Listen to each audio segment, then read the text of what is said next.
Assalamualaikum warahmatullahi wabarakatuh.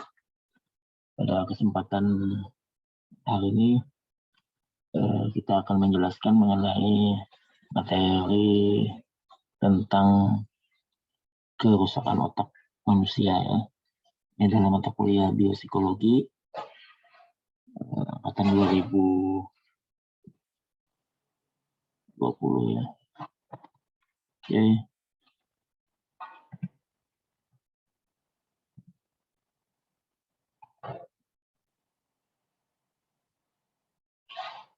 Secara umum lokasi dari cedera itu menentukan kerusakan yang terjadi ya.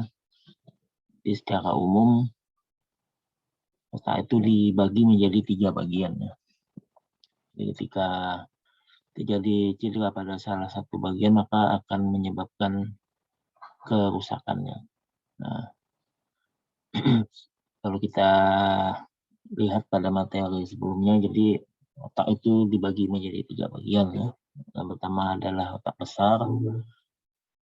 Ini bagian yang paling terbesar ya, dan berfungsi untuk berpikir, alat indera, dan juga kepribadian ya. Otak besar ini dibagi lagi menjadi 2 bagian, ada otak kanan ya, ada otak kiri, kemudian ada lobus-lobus ya, ada lobus depan, lobus belakang, lobus samping dan atas ya.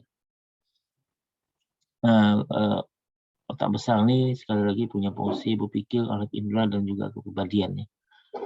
Kemudian bagian yang kedua adalah otak kecil. Otak kecil ini memiliki fungsi untuk koordinasi dan juga keseimbangan otot.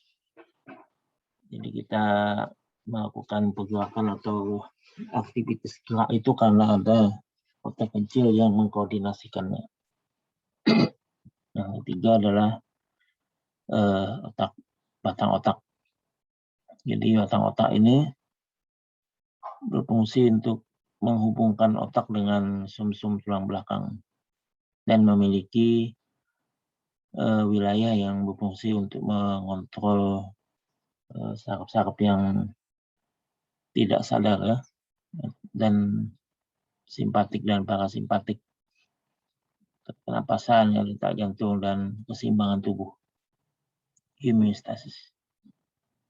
Nah, kerusakan pada 3 bagian ini akan menyebabkan masalah pada fungsi-fungsi yang menyertai bagian tersebut ya. Jadi semisal contohnya ketika otak besar yang mengalami kerusakan maka akan mempengaruhi kepada fungsi dari otak besar itu sendiri. Demikian juga otak kecil ya.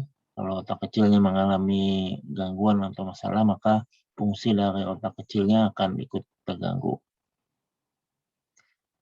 Dan juga batang otaknya, batang otak. Nah, ini sekali lagi cedera otak itu akan mempengaruhi kepada fungsi dari di mana lokasi atau di mana organ itu berada ya. Kalau misalkan otak besar yang mengalami cedera maka fungsi dari otak besar yang akan ikut terganggu.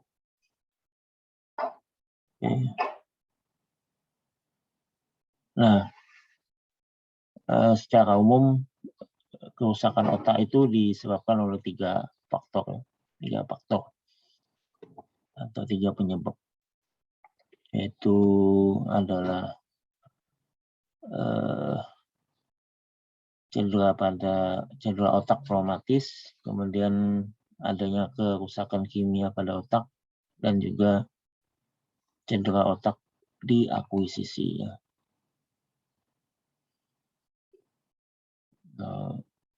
Penyebab yang pertama tadi cedera otak traumatis ya. Nah, ini ada kata trauma di situ ya, traumatik. Jadi adanya kerusakan fisik yang disebabkan oleh faktor trauma ya. Trauma. Jadi ada benturan, ada hantaman, ada pukulan di bagian kepala, itu bisa menyebabkan kerusakan otak ya. Ini contohnya luka yang diderita oleh seorang pemain bola karena adanya benturan ya, benturan di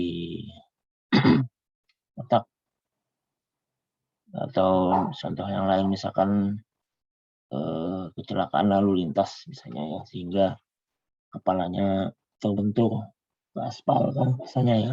Nah, itu bisa menyebabkan cedera otak traumatis. Atau olahraga apalagi ya, tinju misalnya ya, itu kan ada benturan, ada pukulan di kepala secara berulang.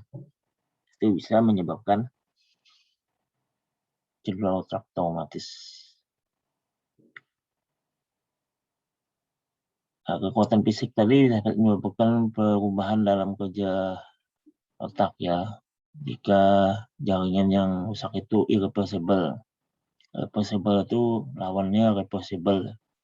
Irreversible itu tidak bisa kembali seperti awalnya. Irreversible. Nah, ini kalau terjadinya cedera otak tadi akan menyebabkan seseorang itu akan kehilangan koordinasi otot ya. Kemudian memorinya akan menghilang, kemudian mengalami depresi, dan pada beberapa kasus itu akan terjadi kelumpuhan.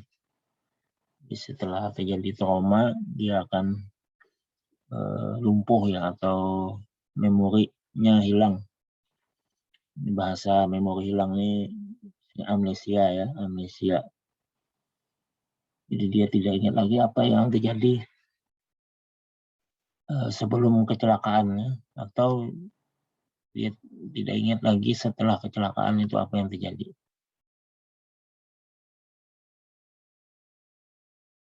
Nah, itu yang pertama. Yang penyebab yang kedua adalah kerusakan kimia pada otak. Nah, kalau yang pertama tadi faktornya adalah trauma ya. Yang kedua ini adalah ada zat atau unsur kimia yang masuk ke otak atau masuk ke tubuh ya, sehingga mempengaruhi fungsi-fungsi tubuh. Ini bisa contohnya obat-obatan ya, obat-obatan tertentu itu mempengaruhi ke fungsi tubuh. Misalkan juga nafsa ya, narkotika, zat adiktif, misal ganja ya, kokain, metamfetamin ya, dan juga alkohol atau rokok juga itu mempengaruhi ke fungsi-fungsi tubuh ya. Nah, jadi bahan kimia ini dapat menyebabkan kerusakan pada sel-sel di otak yang dapat berkisar dari ringan sampai parah. Jadi ini tergantung kepada intensitas, frekuensi, dan durasinya ya. Semakin sering zat kimia itu masuk ke otak, maka tingkat keparahannya semakin tinggi ya. Nah, jadi penyebab terjadinya kerusakan otak itu yang kedua adalah adanya zat kimia yang masuk ke otak.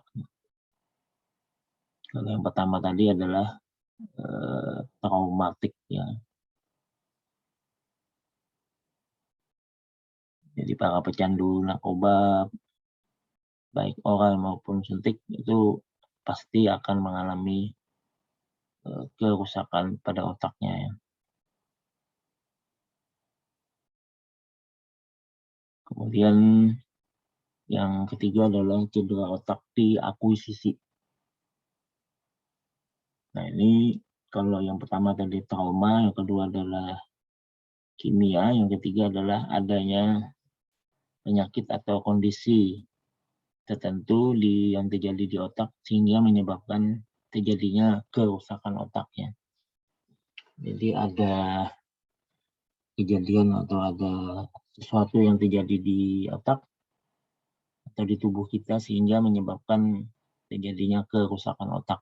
Jadi efeknya itu adalah karena ada penyakit atau kondisi tertentu ya, sehingga dia mengalami kerusakan otak. Ini contohnya seseorang yang mengalami penyakit stroke ya, atau pecahnya pembuluh darah di otak. Nah, itu kan penyakit atau kondisi yang berbeda ya, sehingga menyebabkan kerusakan pada area otak yang dekat dengan pembuluh darah yang pecah tadi. Seandainya tidak pecah pembuluh darahnya, maka tidak terjadi kerusakannya. Jadi ada sebab, ada akibat.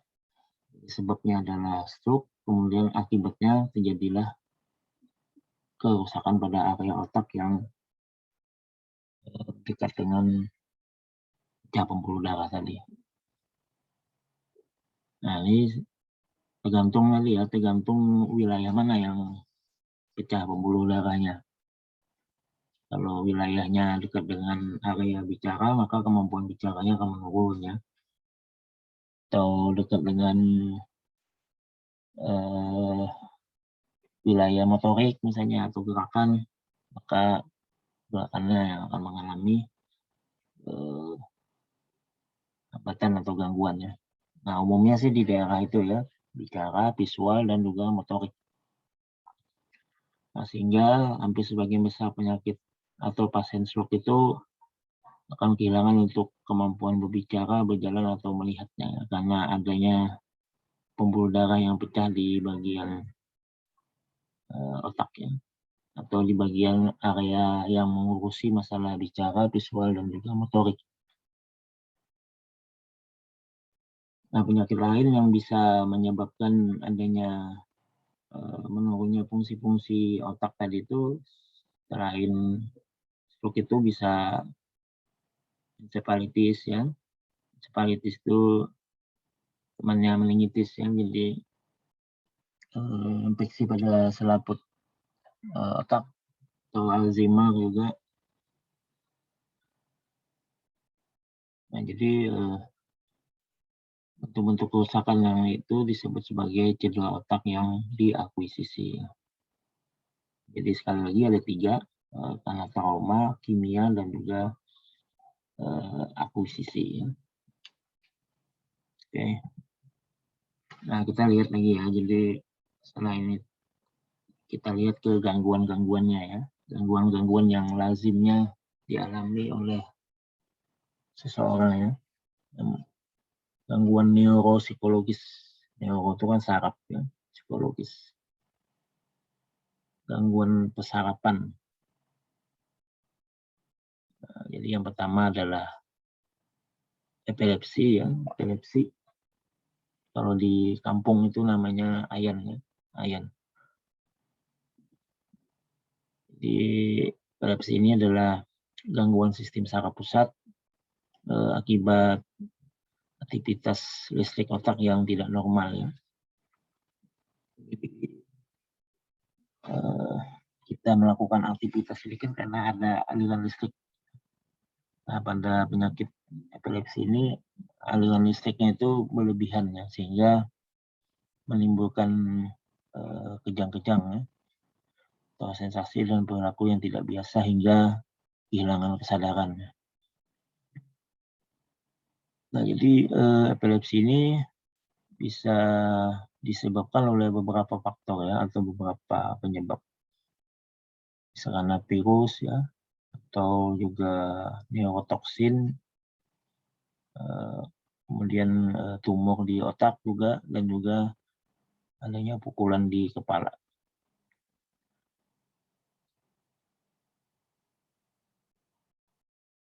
Nah, jadi terjadi beberapa perubahan psikologis ketika terjadinya epileptik.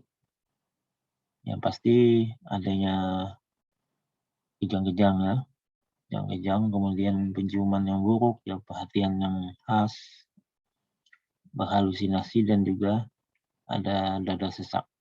Nah, itu beberapa perubahan psikologis ketika mengalami epileptik. Nah, untuk mengobatinya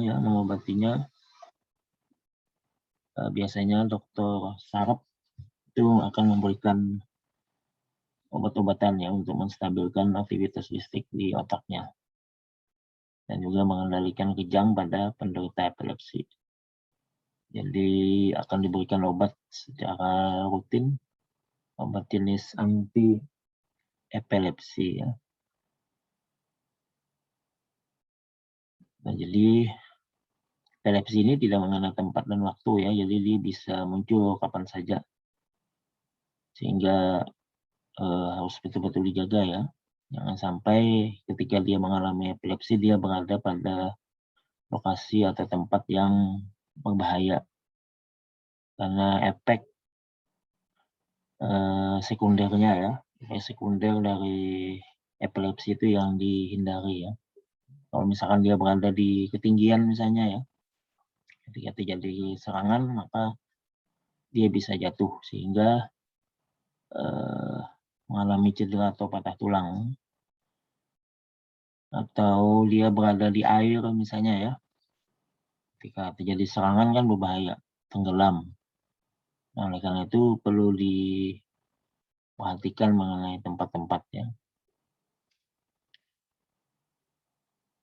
Jadi penderita epilepsi ini juga memiliki komplikasi yang seperti epileptikus dan juga bisa menyebabkan kematian mendadak. Nah, ini visualisasi ya dari terjadinya epilepsi atau AYA yang menyebabkan kejang-kejang atau kompulsi tadi karena aktivitas elektrik di otak yang berlebihan. Sehingga seseorang akan mengalami kejang-kejang. Coba aja lihat ya orang yang kesetrum ya, kesetrum listrik itu pasti dia akan mengalami kejang-kejang juga ya karena ada aktivitas listrik di tubuh yang berlebihan. Nah, ini klasifikasi dari epilepsi bagi jadi dua ya. Ada yang umum, ada yang parsial. Jadi kalau yang umum itu terjadi di dua hemisfer ya, atau dua bagian otak, kiri dan kanan secara bersamaan, kejang umum. Jadi kalau yang kejang parsial atau fokal itu pada satu hemisfer atau pada satu bagian saja, tidak kedua-duanya. Nah, ini beberapa fakta penting terkait dengan epilepsi. Jadi epilepsi ini bisa terjadi pada siapa saja ya, semua golongan, tidak mengenal usia, tidak mengenal status sosial ekonomi. Setiap orang punya peluang yang sama ya. Nah, meskipun demikian peluangnya itu terjadi dari 100 ya. Jadi kalau dari 100 orang itu maka ada satu yang mengalami epilepsi ya. Kemudian epilepsi ini bukan penyakit menular ya. Jadi dia tidak ditularkan ke orang lain ya. Dan juga bukan penyakit turunan. Dia tidak, kalau orang tuanya mengalami epilepsi bukan atau tidak serta-merta anaknya akan ikut mengalami epilepsi. Bukan juga kutukan ya, atau bukan juga karena kerasukan jin atau setan. Nah, jadi epilepsi itu faktanya adalah sebuah penyakit menahun kronis karena aktivitas otak listrik yang berlebihan atau abnormal. Nah, air dan api bukan sesuatu yang menyebabkan serangan epilepsi muncul ya. Jadi air dan api itu bukan trigger atau pemicu munculnya serangan epilepsi. Jadi epilepsi tadi bisa terjadi di mana saja. Orang dengan epilepsi disarankan tidak mendekati air ya, dan api karena akan berbahaya jika tiba-tiba terkena serangan epilepsi di tempat tersebut ya. Bisa tenggelam ya kalau dekat dengan air atau bisa terbakar kalau dekat dengan api.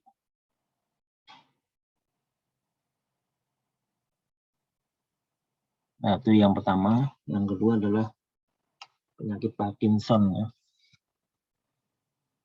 Adalah gangguan gerakan di usia parubaya dan tua yang menimpa sekitar 0,5% populasi ya. Gejala Parkinson mungkin sangat ringan sampai dengan tidak lebih dari kaku atau tremor ringan ya. Nah, kemudian penyakit Parkinson ini terkait dengan kerusakan atau kematian sel saraf di bagian otak ya, atau disebut dengan substansia nigra. Jadi karena ada kerusakan sel saraf yang di bagian otak sehingga menyebabkan penyakit Parkinson ini muncul. Jadi sel saraf tersebut yang namanya substansia nigra tadi memproduksi dopamin ya, senyawa kimia yang mengirim pesan dari otak ke sistem saraf dan membantu mengontrol gerak otot, gerak tubuh. Nah, pada penderita penyakit Parkinson, si sel saraf di substansia nigra ini mengalami kerusakan atau kematian ya, sehingga jumlah dopamin dalam otak berkurang. Akibatnya gerak tubuh menjadi lambat dan tidak normal ya. Jadi kerusakan pada substansia nigra sehingga dopaminnya mengalami kekurangan ya, sehingga gerakan tubuh menjadi lambat dan tidak normal. Jadi dopamin ini adalah sebuah senyawa di tubuh kita yang berfungsi untuk mengirimkan pesan dari otak ke sistem saraf ya, dan juga mengontrol gerakan tubuh. Nah, bisa dibayangkan ya, seandainya dopamin ini berkurang, maka aktivitas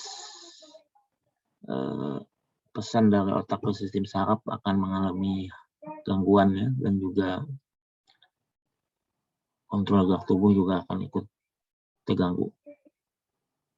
Nah, sampai sekarang belum diketahui dengan pasti ya apa yang menjadi penyebab dari rusaknya sel saraf tadi. Namun ada beberapa kondisi yang berkait dengan rusaknya sel saraf tersebut. Yang pertama adalah keturunan, yang kedua adalah lingkungan ya. Jadi faktor keturunan ya, jadi penyakit Parkinson ini ada unsur keturunan juga ya. Jadi kalau ada riwayat penyakit Parkinson pada keluarga, maka ada kemungkinan keturunan yang lainnya juga akan ikut pengaruh ya. Kemudian faktor lingkungan itu juga demikian. Itu bisa adanya pestisida ya, herbisida, polusi udara. Nah, ini yang kita bahas yang pertama tadi ya, faktor kimia yang menyebabkan kerusakan otak. Faktor lingkungan yaitu adanya racun.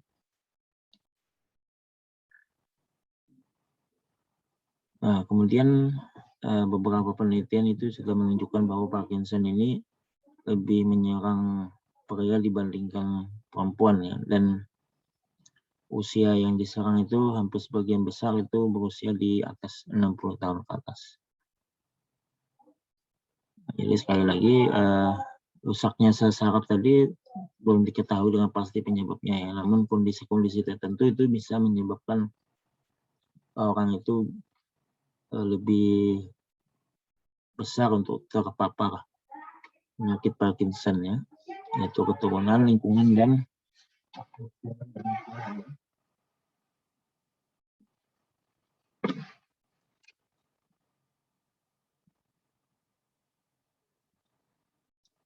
ada beberapa pengobatan yang bisa dilakukan untuk meningkatkan kualitas hidup si penderita penyakit Parkinson. Bisa terapi suportif ya, ada fisioterapi, kemudian perubahan menu makanan ya.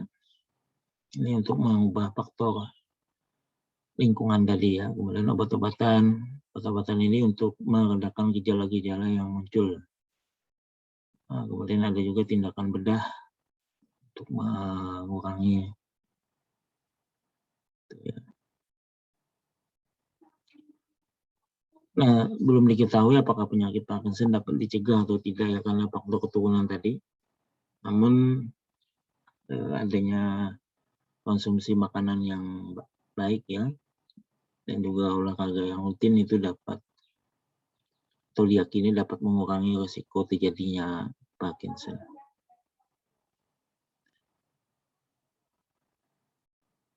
Nah, ini ada juga riset yang menunjukkan bahwa penyakit Parkinson itu dapat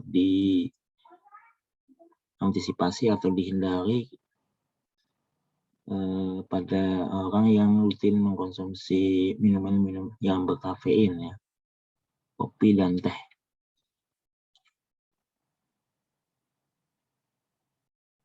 Nah, ini visualisasi dari individu yang mengalami penyakit Parkinson ya.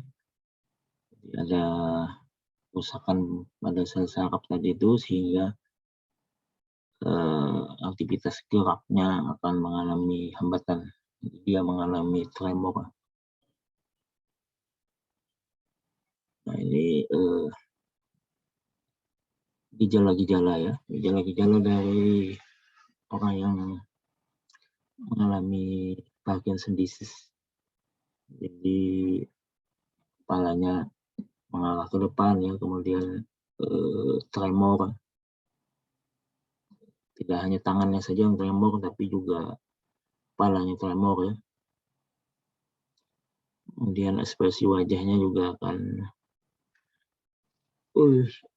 mask-like facial expression ya.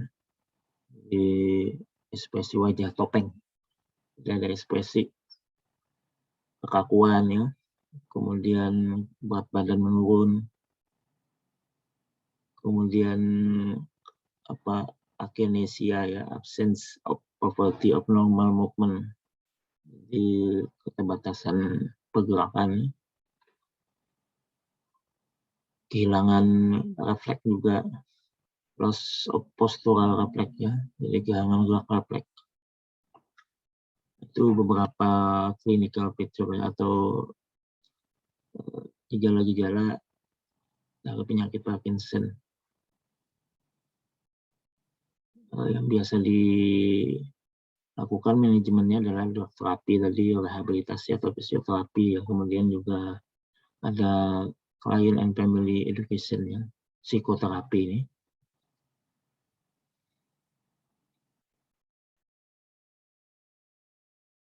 Oke. Yang ketiga adalah Huntington ya, penyakit Huntington. Nah, ini penyakit Huntington ini penyakit keturunan ya. Turunan yang menyebabkan penderitanya mengalami gangguan pikir dan juga gangguan gerak, sekaligus gangguan jiwa. Jadi berpikir, bergerak, dan jiwanya akan mengalami gangguan. Orang yang mengalami Huntington disease ini akan mengalami kesulitan dalam beraktivitas dan memenuhi kebutuhan sehari-harinya. Huntington disease ini adalah sebuah gangguan motorik progresif. Progresif itu artinya dia bertahap ya. Tidak langsung serta-merta terjadi penyakit Huntington, tapi dia bertahap balikitannya. Usia parubaya dan usia lanjut. Tapi berbeda dengan penyakit Parkinson karena kasusnya jarang. Nah, jadi jarang ditemui ya. Tanda-tanda yang biasa ditemukan pada penyakit Huntington itu kegelisahan, kemudian ketidakmampuan untuk makan sendiri ya, tidak mampu mengontrol buang air besarnya, atau tidak dapat mengenali anak-anaknya sendiri ya, karena ya model pikun ya, model pikun atau orang yang mengalami lanjut usia kan biasa kemampuan mengontrol buang air besarnya kan berkurang. Nah, ini karena keturunan tadi ya, jadi ada gen yang mengalami kecacatan ya. Dan gen ini diturunkan dari orang tua ke anak. Jadi penyakit ini mengganggu kemampuan berpikir, bergerak ya, serta mengalami gangguan kejiwaan tadi. Dan setiap individu akan menimbulkan gejalanya yang berbeda-beda ya. Sehingga penanganannya pun akan ikut berbeda-beda juga ya, menyesuaikan dengan gejala yang dimunculkan.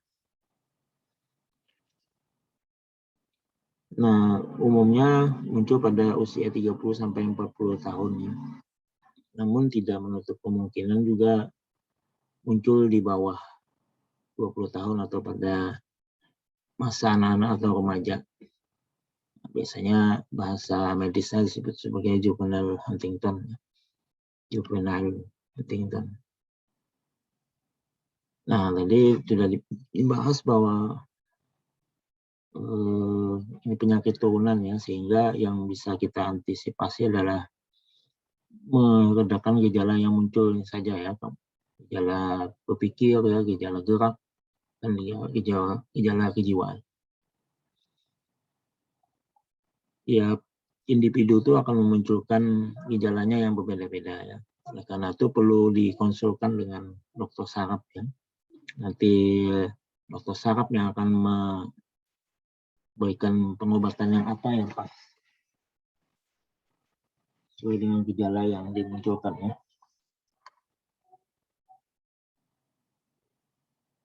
Jadi banyak terapi yang bisa diberikan ya sesuai dengan gejala yang dimunculkan ya. Nah, ini kalau kita lihat gen yang cacat tadi, ini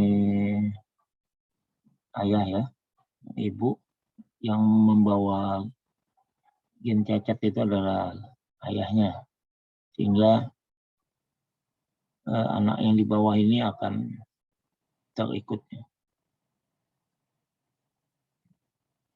Nah, ini simptom gejala dari Huntington disease. Impulsif ya, kemampuan pemecahan masalahnya berkurang, kemudian kreativitas berkurang ya, menurunnya gerakan mata, mengalami episodic anger kemarahan, kemudian sensitif, pergerakan yang menurun ya, depresi, kemudian OCD, obsessive compulsive disorder ya, psikosis,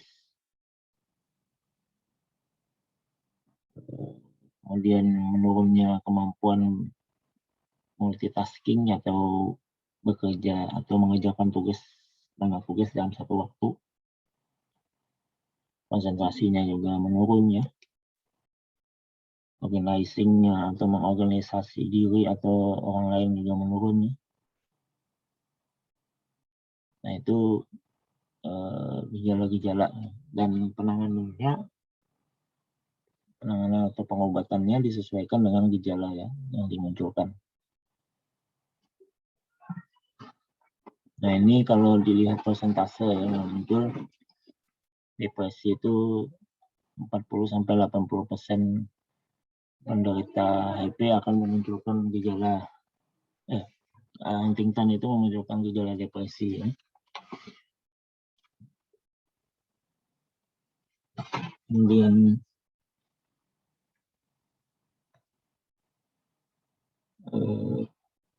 episodic anger di marah tadi itu hampir sebagian besar itu akan muncul ya, irritability umum, apatis, psikosis. Ini 5% ini artinya kalau dari 100 orang yang mengalami Huntington disease, maka 5 orang yang mengalami psikosis ya. Kalau 40-80 artinya kalau dari 100 itu ada 40-80 orang yang mengalami depresi ya. Nah, ini cognitive state ya.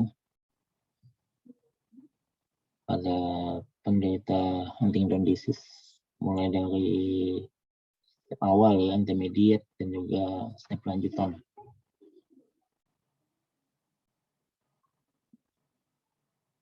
Jadi semakin ke kanan ya, ke left stack ini, maka semakin parah kemampuan kognitifnya ya, semakin menurun.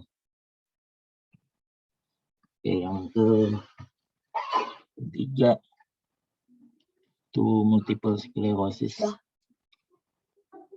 Ini adalah sebuah penyakit progresif yang menyerang myelin akson di sistem saraf pusat. Jadi sel saraf pusat biasanya ini menyerang orang muda ya, memasuki masa dewasa. Jadi ini gangguan saraf otak, mata dan juga tulang belakang, sehingga menimbulkan gangguan pada penglihatan dan belakang tubuh. Lebih sering terjadi pada wanita dibandingkan pria ya. Dan tingkat keparahannya itu masing-masing bervariasi dan akan menimbulkan efek atau gejala yang berbeda-beda.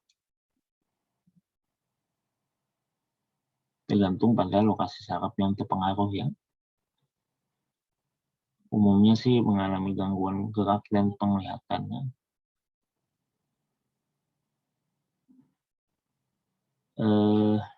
Sebelum dipastikan ya penyebab dari multiple sclerosis ini, namun diduga bahwa adalah autoimun ya, dan juga adanya kombinasi dari genetik dan juga lingkungan, faktor genetik warisan dari orang yang ada di atas kita ya, dan juga ketemu dengan faktor lingkungan, pola hidup, gaya hidup, dan pola makan itu menyebabkan munculnya multiple sclerosis ini.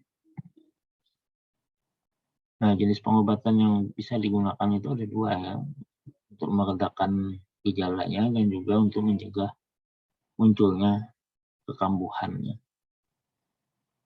Nah, selain pengobatan juga pencegahan yang bisa dilakukan adalah mengkonsumsi makanan yang kaya vitamin D ya, kemudian mengurangi rokok, kemudian melakukan pemeriksaan yang rutin, apalagi kalau ada faktor genetik di dalamnya tadi, sehingga pencegahan tadi menjadi hal yang penting.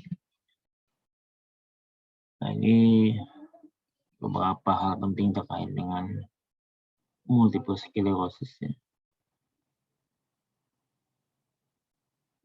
Ini autoimun ya, sistem imunitas tubuh terlalu aktif ya, sehingga menyerang pelindung saraf myelin di otak dan sumsum tulang belakang. Di fakta-fakta terkait dengan MS ini 2,3 juta di dunia tahun 2015. Umumnya pada usia muda, kemudian belum banyak yang terdeteksi ya, atau tahu gejalanya. Nah, ini ada juga yang berpendapat bahwa bukan penyakit keturunan katanya ya. Ya, belum bisa dipastikan.